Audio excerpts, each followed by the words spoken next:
Udah. Sebutan Selamat pagi deh. dok, perkenalkan saya Dokter Tangkas, saya hari ini bekerja di klinik. Baik, di sini saya mendapatkan seorang ibu yang akan melahirkan. Pertama saya akan menanyakan untuk identitas ibunya dulu. Untuk nama ibunya siapa dok? Umurnya? 39 tahun. Apakah ada diagnosis obstetriknya dok? PGA nggak? Untuk umur kehamilannya, usia kehamilannya berapa dok? 35 minggu. Untuk air ketubanya apakah sudah pecah? Untuk berapa lama? 9 jam. Kemudian apakah bagaimana warnanya, konsistensi dan baunya dok? Apa? Bagus semua yang baik. Kemudian apakah ada faktor resiko penyulit, antepartum dan intrapartum? Terus kemudian baik, didapatkan adanya faktor resiko, berarti tidak akan dilakukan delayed cord clamping. Nanti ketika bayi lahir saya akan melakukan pemotongan tali pusat. Dan resusitasi neonatus. Baik, kemudian saya akan menyiapkan untuk timnya terlebih dahulu. Baik, di sini saya inform konsen ke ibunya ya. Oke. Baik ibu, di sini karena inform konsen tuh berarti sebenarnya kita kan belum tahu tuh keadaan tujuan sama resiko pas resusitasinya itu. Oke. Baik ibu, untuk bayi yang akan lahir ini nanti akan ada dua kemungkinan, bayinya lahir sehat atau bayinya lahir dengan kesulitan di jalan nafasnya. Apabila bayinya sehat nanti akan saya langsung berikan kepada ibu. Namun apabila nanti ada komplikasi, saya akan melakukan resusitasi neonatus. Tujuannya adalah untuk mempertahankan fungsi vital dari bayinya. Untuk resikonya mungkin nanti akan ada rasa nyeri, kemudian komplikasi lain seperti pneumotoraks atau patah tulang. Namun apabila tidak dilakukan maka resikonya akan meninggal untuk bayinya. prosedurnya ngapain aja? Untuk prosedurnya nanti saya akan memberikan bantuan jalan nafas. Bisa juga sampai nanti memasukkan intubasi ke dalam jalan nafas bayinya. Pijat jantung juga. Baik, saya Dokter Tangkas yang hari ini bekerja sebagai leader dan juga untuk airway dan juga breathing. Kemudian Ibu Echa bekerja sebagai asisten kedua untuk circulation dan juga monitoring. Kemudian Ibu Fali bekerja sebagai asisten 3 untuk equipment dan juga drugs. Baik, di sini saya mendapatkan seorang ibu usia 34 tahun dengan usia kehamilan 35 minggu, faktor penyulit diabetes. Kemudian karena ada faktor penyulit maka kita tidak akan melakukan delayed cord clamping dan akan memotong tali pusat secara langsung dan melakukan resusitasi neonatus. Dah, aman. Oke. Pertama untuk alatnya ada kain. Ada 3 kain yang digunakan. Pertama, kain satu adalah untuk di bawah. Bebas nggak sih warnanya? Penting ya itu pelayan. Motif. Sesuai motif. Yang ada mini mouse-nya buat satu untuk di sini. Kemudian saya akan ke radiant warmernya. Saya akan pastikan bahwa sudah terhubung, kabelnya sudah terhubung ke sumber listrik. Kemudian saya akan nyalakan tombol power di belakang. Kemudian saya akan menyalakan powernya dan saya akan menyalakan untuk lampunya. Baik. Kemudian setelah itu ini sudah selesai. Habis itu airway ya. Untuk suctionnya di sini ada bulb syringe. Kemudian ada suction dengan 3 ukuran. Hijau, biru. Ini untuk hijau, biru, hitam. Hijau itu untuk 634, lebih dari 34. Oke. Berarti karena dia 35 minggu kita pakai yang hitam. Enggak, ini mekonium. Ya kan? Ini kan cukup prematur, cukup bulan, mekonium. Kemudian karena prematur maka kita 00. Oke. Kemudian saya akan cek. Balik. Baik. Oke, menyala. Jika sudah Cari ETD. untuk ETT-nya. Oke, udah. Ini yang bener guys. Iya, ini yang di ujung. Oksigen free flow dan juga untuk BVM. Pertama saya akan menyalakan untuk tabung oksigennya dan memposisikannya. Terus dimasukin. Kemudian pipe-nya. Ini. Oke. Ini masuknya nanti juga. Nggak sekarang ya. Mendingan dipasang ini yang ke ini aja. Oke. Nah, ya. Yang ini itu ke Pimax. Terus yang ini ke PIP. Yes. Cepat dan panas. I know. Oke, terus digantung. Terus habis breeding udah selesai. Sama stetoskop. Sungkup yang tidak menutup hidung. Mata. Mata. Tadi baik, sungkup. BVM-nya sudah baik. Sudah NaCl perbandingannya 1 banding 10.000 atau 10 mili dan 90 mili.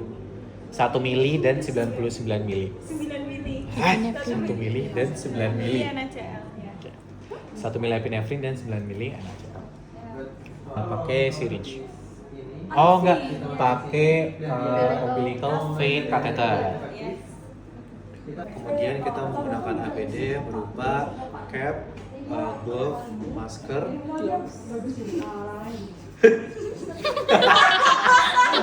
Ini saya minta asisten untuk menyalakan upgrade timer. Kemudian baik, saya akan menerima bayinya. Saya siap menerima bayi. Belum ya, chef dulu. Yes, saya akan mengecek untuk 3 kondisinya. Apakah cukup bulan, dokter? Apa? Iya. Cukup bulan. Kemudian tonus ototnya. Baik. Apakah bayi menangis? Oke. Kemudian saya akan meletakkan bayinya Tidak baik nafas. di depan. Ada flossy. Ya Allah, wes Kemudian tangan. Kemudian dari bagian sebagai simulasi kaki. Kemudian dibalik dan dilakukan yang sama setelah simulasi. Kemudian untuk berat di pipet, kemudian posisinya hiperekstensi. Nah, oke, kemudian action dari mulut. Nah, ya. Tapi kalau jadi di dalamnya dilepas seperti itu. Oke. Iya. Kemudian setelah saya melakukan suction, saya akan memasang untuk saturasi oksigennya. Pusing deh. Kemudian Di sini enggak sih? oh di sini. Di antara Di sini. Ya telapak tangannya. Di telapak tangan. Setelah itu saya akan untuk menghitung laju denyut jantungnya atau HR di apeks jantung selama 6 menit.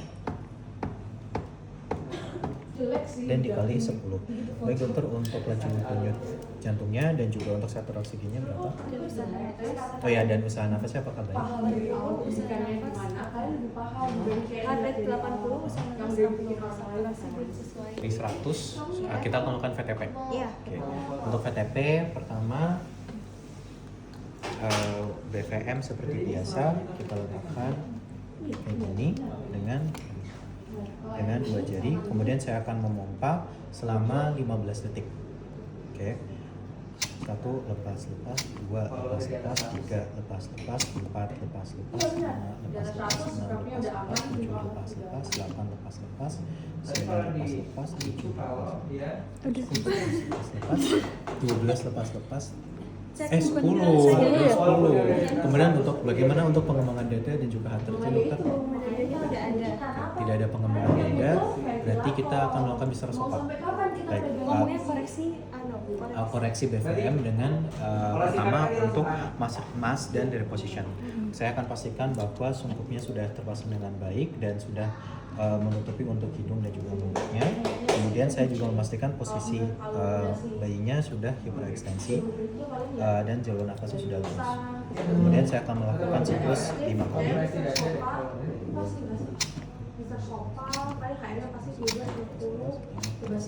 Bagaimana pengembangan datanya dokter? Belum ada. Baik, belum ada. Saya akan melakukan SO. Saya suction terlebih dahulu. Oke, suction.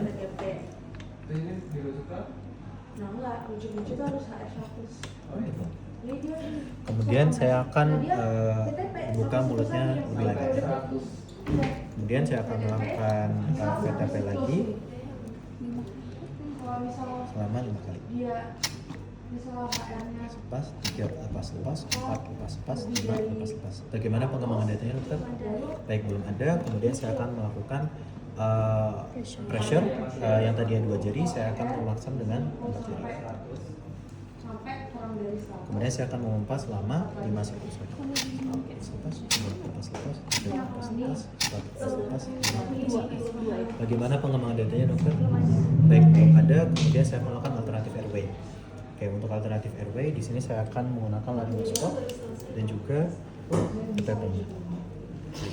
Ya Allah kan, ini tuh hilang punya yang ini. Kemudian kita masukkan.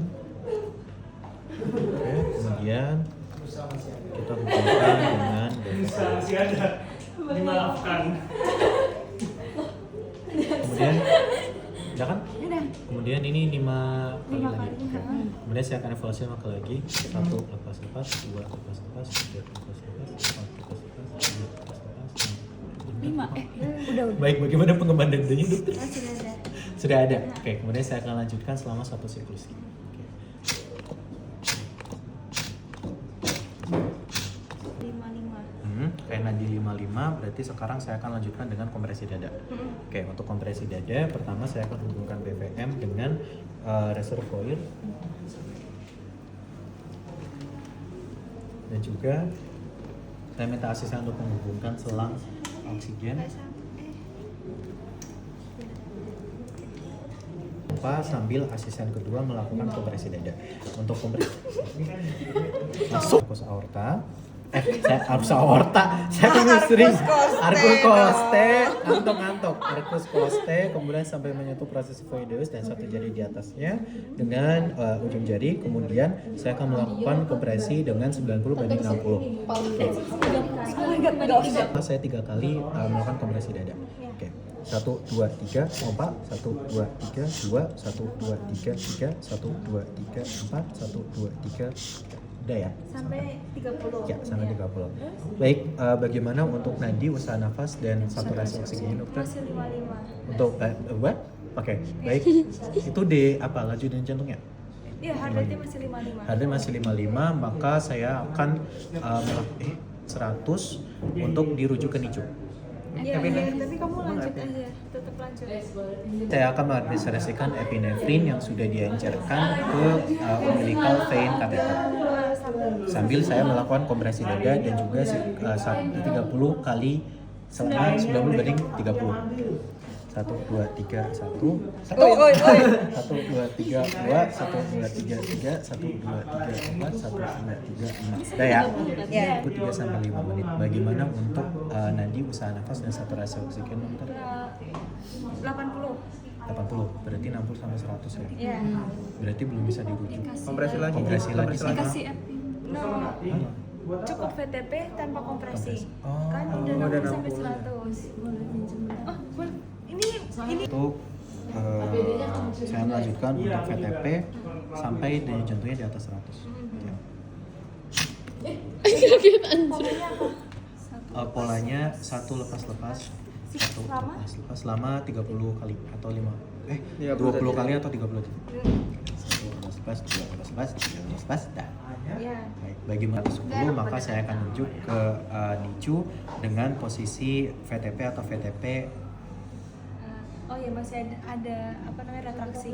Oh, masih ada retraksi. Nah, di atas 110 tapi ada retraksi. Tidak harus retraksi, maka seharusnya dilakukan sipak. Kan Kan yang diintubasi. Tiga berarti nggak bisa sipak. Rujuk aja, rujuk Oke. sambil di VTP. VTP dan VTP apa? VTP sinkronisasi. Baik, kemudian saya akan rujuk ke NICU dengan VTP atau VTP sinkronisasi. Sudah. Yeay! Edukasi ke Oh. edukasi. Baik Ibu, di sini saya diagnosis sama dokter. Oke, Oke, untuk bayinya tadi sempat tidak stabil, namun saya sudah melakukan usaha untuk menstabilkan tanda vitalnya. Tadi saya melakukan pemberian jalur nafas menggunakan alat BVM, kemudian saya melakukan intubasi juga. Saya juga mengadministrasikan epinefrin dan juga melakukan kompresi dada. Untuk sekarang bayinya sudah stabil dan saya sudah rujuk ke NICU untuk distabilkan terlebih lanjut lagi. Oke. Kemudian untuk diagnosisnya adalah aslexia neonatorum dan diagnosis bandingnya adalah apa satunya itu bukan transition tachypno sama respiratory distress, neonatus respiratory distress. Respiratory distress syndrome. Respiratory distress syndrome. Yes. Berapa menit deh?